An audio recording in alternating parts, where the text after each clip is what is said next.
Welcome back, guys. We're in the kitchen today. We're gonna restore this old cast iron that my father-in-law found up at bear camp. It's pretty rusty, as you can see. So let's get her in the sink and start cleaning her up and start getting her seasoned.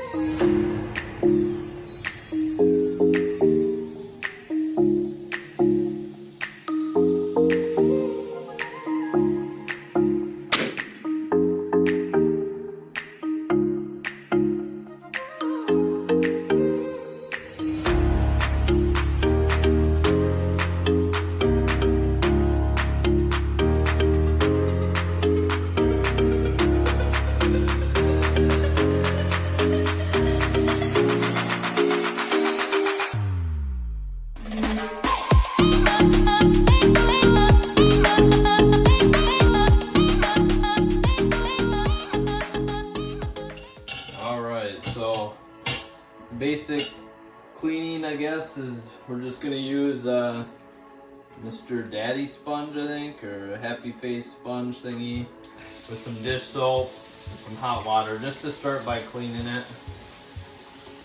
So the biggest thing to remember, obviously we're gonna take her right down to bare metal.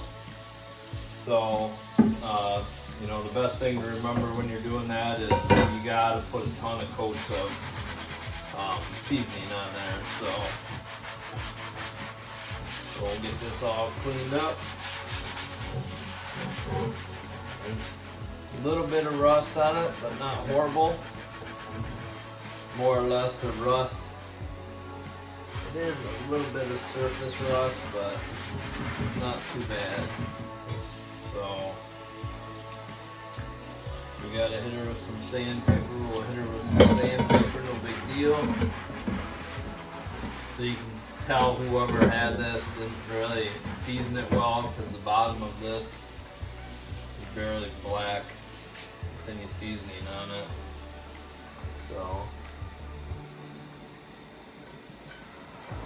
looks like the rusty parts on this are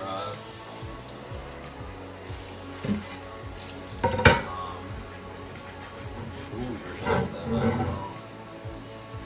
Might be right into the metal, I'm not sure.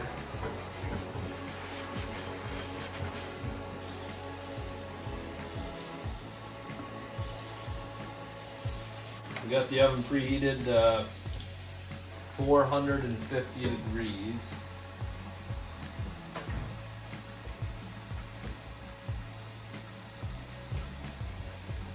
Right there. We'll get to scrubbing the big one. I'm going to take this handle right off because that's stainless steel. It doesn't need to get seasoned. I'll just clean it off. It'll be a nice little addition to add into my cast iron. I've never used one, so it'll be kind of fun trying to use one.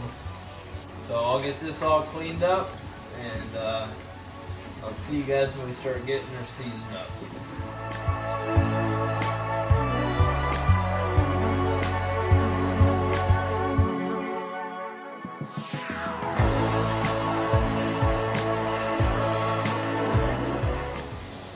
So as you can see, I'm kind of going not natural method, but a little bit less harsh than sandpaper. It's not deep rust, but it's just surface rust, so you just add a little bit of salt to it and then just wipe it out with it, and that will basically break that surface rust right down, and then you don't need to sand it. And then what was seasoned already on there, that will still kind of stay where, if you had a deep rust and you had to sandblast it or whatever. Plus that salt kind of helps pull out some of that moisture out of the iron. So, and when I said this was an old cast iron, it's not like, crazy old. It's a camp chef, but it's just been up at our bear camp for I don't know how many years.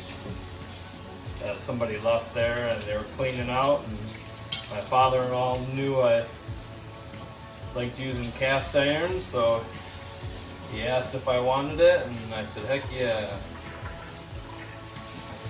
So that looks a lot better already. So what I'm gonna do is I'm just gonna sit this on the stove, let that water dry up. So like I was saying, this is a Camp Chef 12. So it's a decent sized one. Water out of there.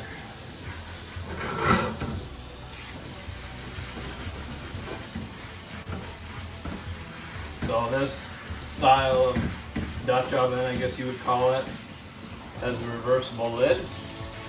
So you can do it this way. You're just cooking on the stove or a gas burner. Or you can do it this way and then put your hot coals in there.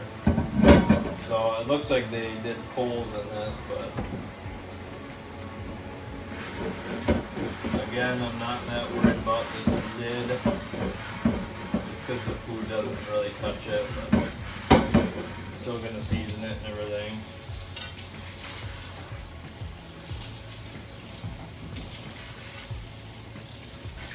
Alright, so that'll work. We'll get that dried off.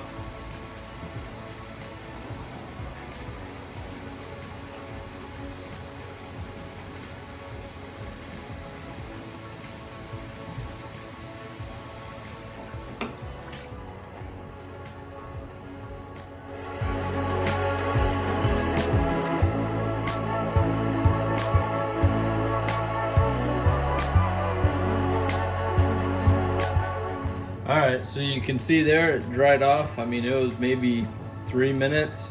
I got the lid in the oven that's drying off as well, so we can start getting this seasoned.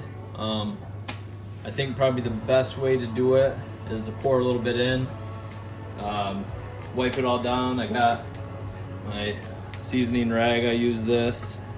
Just use anything. You don't want to really use paper towel because it might leave fibers and stuff behind, but we'll get some oil in it. Once it comes up to smoking, we'll pull it off the heat and just repeat the process.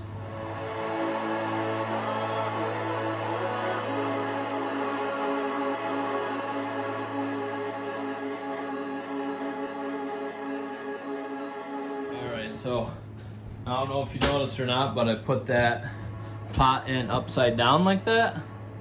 So when you're seasoning those, you don't want huge pools of liquid.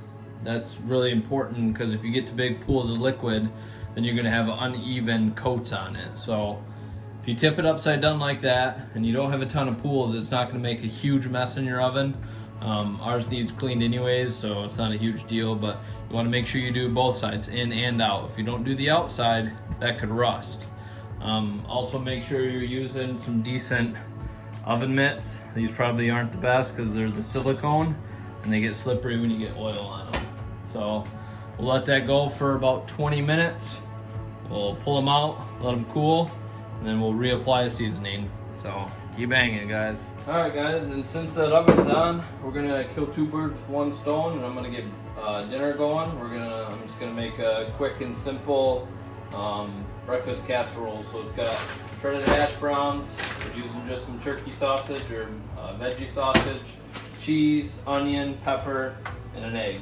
Hope you guys like it. And something to keep in mind, that your oven is going to smoke, so make sure you have your fan on. Don't freak out, it's normal. It should smoke. Once it's done smoking, that's when that oil is burned off. You can pull it out, let it cool. So get this all prepped and ready to go. We'll see you guys when we're ready to re-season that cast iron.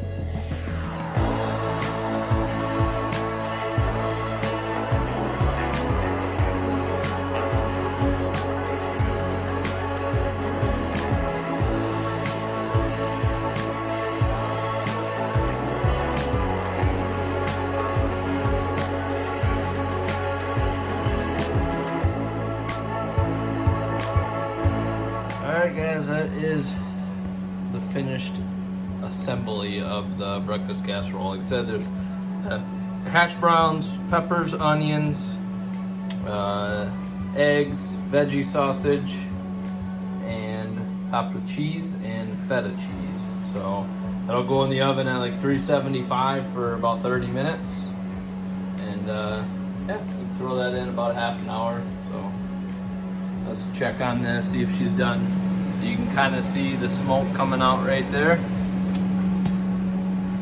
See all the smoke. So see how that top of that pan kind of has like a glazed look. You want to make sure that glazed look is away. So a little bit longer and we'll let her keep going. Well, I won't bore you guys with the process. You're going to want to do this probably anywhere between 3 and 6 times, depending on the use. You can see all that smoke up there. Hold on. Anywhere between 3 and 6 times, depending on how, if it's a fresh cast iron or if it's really bad, you have to sandblast it. So you just got to be patient. It's going to take time, but don't rush it. Just let it do its thing.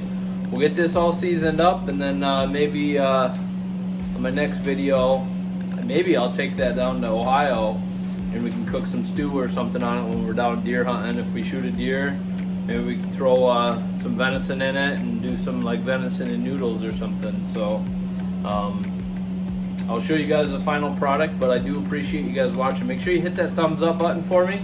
You know, that really helps. The subscription help, it's free, so just hit that subscribe button. All you gotta do is just have a Gmail account. So hit that subscribe. I'm looking forward to deer season. I'm gonna head out here in about a half an hour. I'm gonna get that in the oven for Amber and Weston, and they can eat, and I'll eat when I come in. So appreciate you guys for watching, and I'll show you guys the finished product. So as always, shoot straight.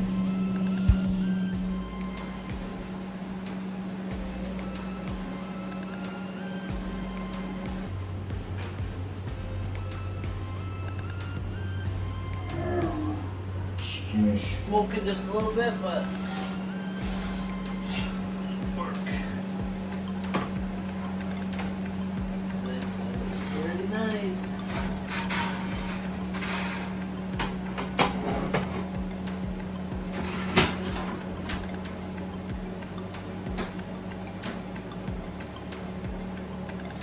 Alright, so you can see what I was talking about right there, how it had like a little bit of pool. So now that part is a little too, I guess, too thick, if you call it that. And then I got a little bit right around the handle there, but we'll let those cool. And we will apply, this is our, that's 2 coats done. So we'll do maybe 1 more and then that should work. So I'll show you guys the final product. What would you like to see though? Yeah. Alright, don't touch it. See how nice and black and shiny it is? Yeah. I'm seasoning it so it doesn't rust.